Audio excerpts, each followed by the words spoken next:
Thank you. I'd like to get this TED Talk started with a little speaker versus audience showdown. Thank you. I'd like to challenge you to an epic or TEDx-sized game of Simon Says. That's right. We're sticking with the theme of movement. Everybody ready? Simon says, stomp your right foot. Good. Simon says, stomp your left foot. Now stomp both feet. Ooh, I got some of you there. You can keep playing. You can keep playing. Simon says, stand up if you're able. Now, everyone put your hands in the air. Ooh, again, all right. Most of you doing well. Simon says, put your arms out in front of you.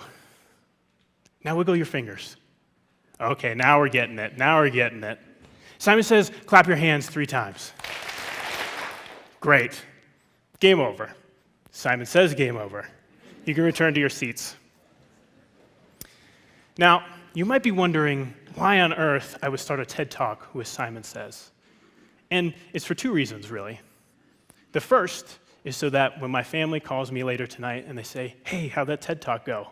I can tell them with complete honesty that it must have gone great because everybody stood and clapped for me. I know, but it's 100% true. The second, more important reason is that I hope it demonstrated how quick and seamless movement can be for us. As a movement neuroscientist, what you all just did was amazing, believe it or not.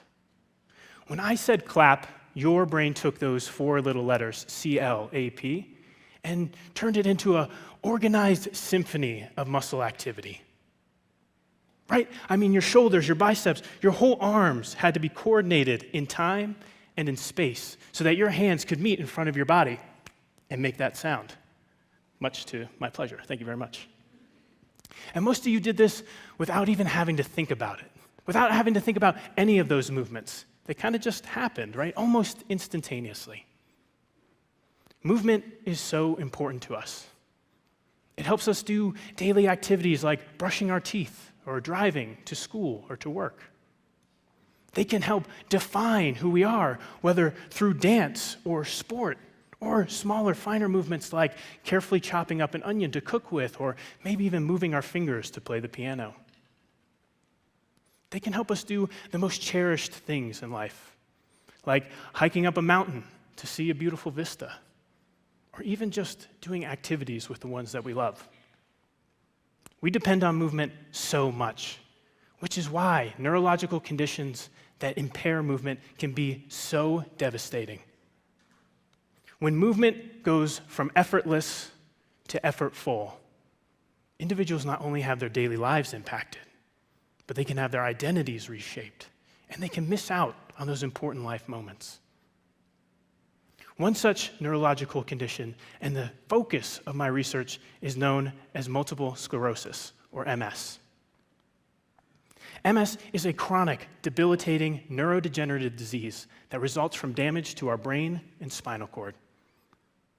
That damage causes a whole range of different symptoms, but one of the most common among them is mobility impairment or difficulty with movement. Current estimates indicate that nearly 1 million people in the United States and millions worldwide have been diagnosed with MS. And there's 2 things I really want you to keep in mind during this talk. The first is that MS is the #1 diagnosed neurodegenerative disease in young adults. Typical diagnosis for the most common form of MS is typically around age 30. And I want to pause for a moment and just let that number sink in, 30. In the context of our theme for this conference, Endure. At the age when most people are starting families or getting set in their career is when MS is most typically diagnosed. Along with an early life diagnosis, life expectancy for people with MS is just slightly shorter than the general population, meaning that people with MS commonly battle their disease for decades and decades. The second thing I want you to keep in mind is that MS can look very different from person to person. While mobility impairment is a commonly reported symptom, such that over 90% of individuals with MS report mobility impairment, how those symptoms manifest and progress can be quite varied. So enduring will look different from person to person. And I'm telling you this because I wanted to highlight the need for individualized care. My graduate research and the focus of our lab, the sensory motor neuroimaging lab, is to study diseases of the nervous system, ones that particularly impact movement, to understand them better and design tools and rehabilitation approaches that can help restore or improve mobility and, in turn, improve quality of life. We know that people with MS will battle their disease for the rest of their lives. So we want to arm them with a sword and a shield to help aid them in that battle. But not any one-size-fits-all sword and shield, one that fits their individual needs. And I want to emphasize here that this doesn't necessarily mean extending life, but rather enhancing the quality of that life through movement. In short, we want to help them endure. So how can we do this? How can we help? Well, first we need to understand what happens when we move. To perform movements properly, our brain sends a message to our muscles. An easy way to think about this is as two towns connected by a road, where town A is the brain and town B is the muscle. For us here in Fort Collins, we can think about this road as I-25, where town A is Fort Collins, the brain, and town B is Denver, the muscle. In the beginning of this talk, when you clapped your hands, a message or a car was sent from town A to town B that allowed you to clap your hands. Now, for most of you, this road is luxurious. Maybe not at all like the real I-25. This road is paved to perfection. And because it's paved to perfection, that car can travel quickly and undamaged from town A to town B. And thus, you can perform those movements properly. However, for people with MS, this road is no longer paved to perfection. We can think about it as being covered with potholes and cracks. Now, the car has to travel over this road damage, and so it takes the car much longer to get from town A to town B. In addition, that bumpy road may alter or damage the car so that when it gets to town B, it doesn't look like the same car as left town A. Both the damage to the car, or the altered signal, and its late arrival means the muscles can't contract properly and therefore cannot perform movements properly. Now, this may not seem like a really big deal if your goal is to just clap for somebody on stage, maybe especially if they forced you to kind of do it, right? But I want you to think about what if that car has to get to the muscles of your legs during walking or weight-shifting movement. The inability for that car to arrive on time and undamaged means that the muscles of the legs can't contract properly, and this will lead to falls and other adverse events. Our mission. So for us as researchers, the condition of this road is really important. If we can better understand the condition of this road and how it impacts mobility, we can better predict, monitor, and address mobility impairment. Now, this isn't the only road that we have in our brain and spinal cord. In fact, we have tons of roads in our brain. If we were to map out every road in our brain, it might look something like this.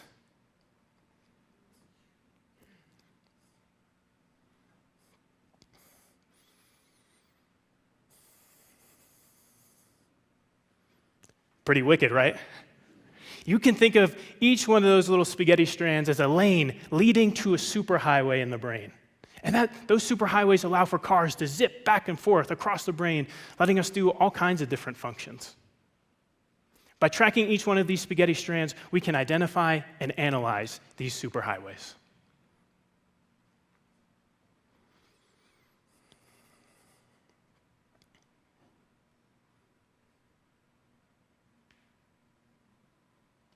From there, we can assess which of these roads or which of these highways sustains the most road damage and therefore may contribute to mobility impairment.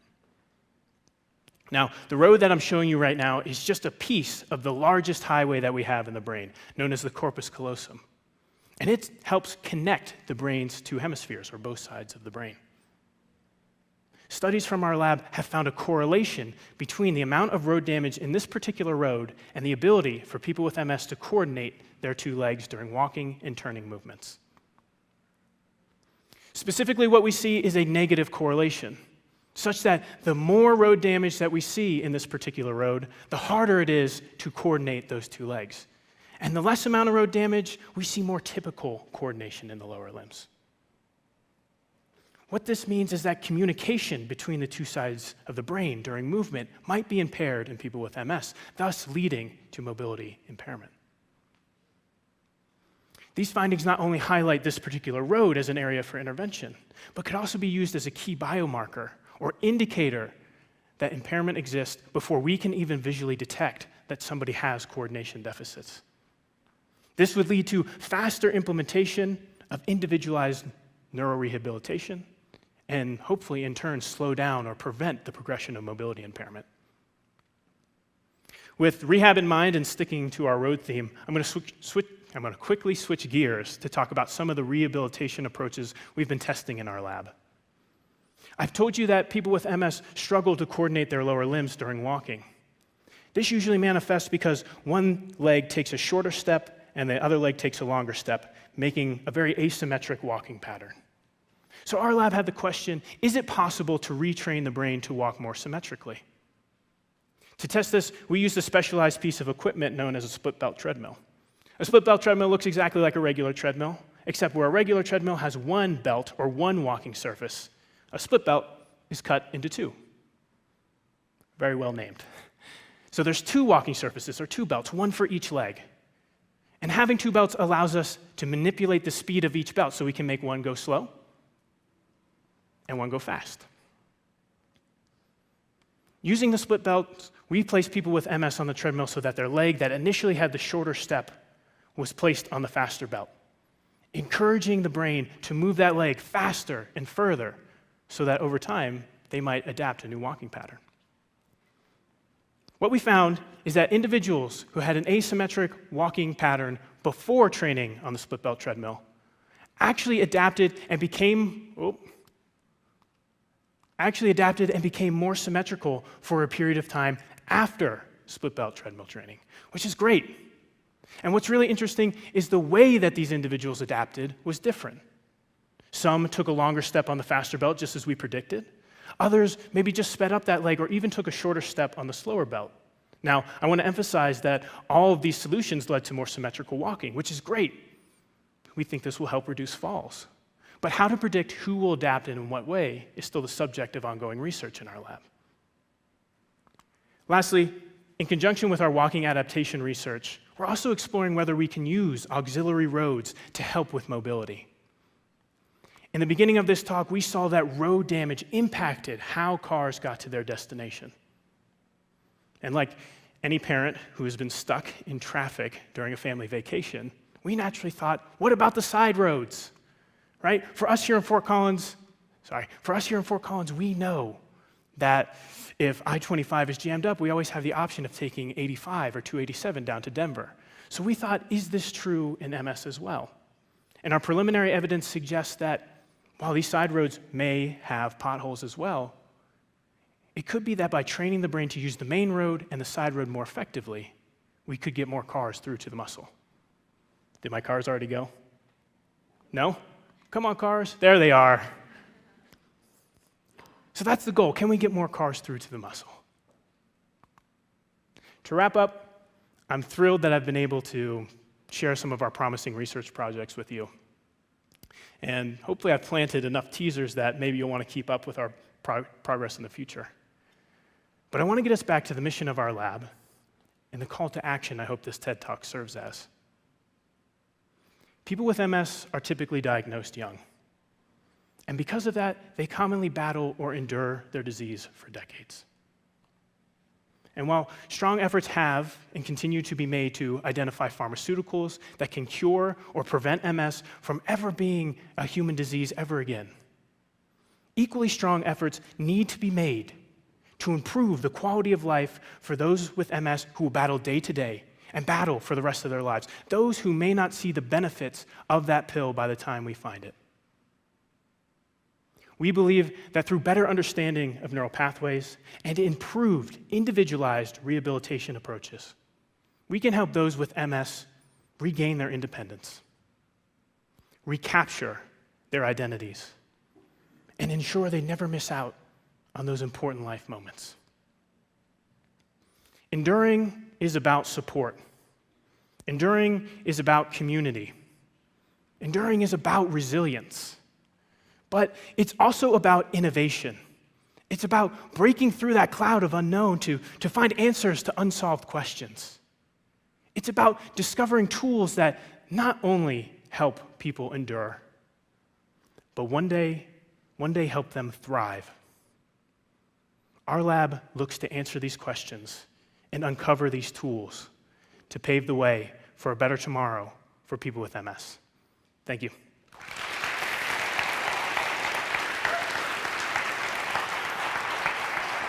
You did it. You did it. You're going to share the dot with me? I will. They told me to stay over there, but I love every time I want you I get to dot. come up Yeah, here. yeah. I know. Thank you. It feels It's comfy, nice. yeah. Well, yeah. That way, if you pass out. Yeah. No, joking. Keep the knees bent, everyone. That's right. Chris, thank you so much. Love those visuals. It breaks it down and is able to digest. So thank you so much for that. Yeah, of course. So my first thought when watching your presentation is, I love the idea of taking 287 or 85 with how wild I-25 is and if it gets potholy. But I was wondering, can you do anything to the vehicle? Can you do anything to that message being sent? Can you, give it some four-wheel drive or something like that? Is it possible to strengthen that signal? Yeah, Andrew, is such a good question. So I may have missed the mark a little bit by having the punch buggy roll down the road. So Andrew's asking, can we soup it up? Can we give it this awesome engine or some souped up tires to help it get down the road? Not use other roads, but just kind of shoot it through the main road. And the simple answer to this is people with MS, we think already kind of do this. So when we've seen from research that when they do neuroimaging studies of people with MS while they're doing movement, the area of activation of the brain is actually much larger than it is for folks who do not have a neurodegenerative disease. And what that tells us is people with MS are sort of naturally gathering as many resources as they possibly can to shoot the strongest signal that they can to perform those movements. So this is already sort of a natural thing that they're doing. But I want to say that it's sort of a double-edged sword. Yes, it does help get some signal through to the muscle, but because they're pulling in so many resources, it's kind of like using a big engine. It takes a lot of energy. And because it takes a lot of energy, we see folks with MS commonly have fatigue as a main symptom. So although they might be able to shoot that message through to the muscle and perform those movements, it comes at quite a bit of a cost, so much so that it's difficult for them to sustain that task. So this is why we're looking at roads as a possible way to alleviate sort of all of that massive energy and make it a little bit easier for them to move. Excellent. Yeah. Excellent. And maybe eventually some renewable energy. That's right. Bigger engines. We want to make it look cool too, right? We want our car to look awesome. Electric Hummers, I think is where it's at. Yeah, I think that's what we need for those signals. And also, I heard, are you going to have a booth out in the exhibit hall? Heck yeah, we are. Okay. Yeah, so please stop by our booth. We have some interactive stuff to check out. Andy and Kristen are probably somewhere in here. They're going to be great. They're going to be great. They're going to be up there. So please come check us out. Get some food, but also stop by. We got a lot of cool stuff over there. Awesome. And what's the booth again? It's just our sensory motor neuroimaging lab, your favorite sequences of words. It's just our lab. We're going to show off some of the research that we're doing and some of the tools that we use to study the brain. So we're actually going to have some live brain imaging happening over there, so you can come check out our postdoc, Dr. Kristen Johnson, is going to be having her brain recorded for you live, so you can come check that out. Awesome. Chris, thank you so much. Thanks, brother. Yeah.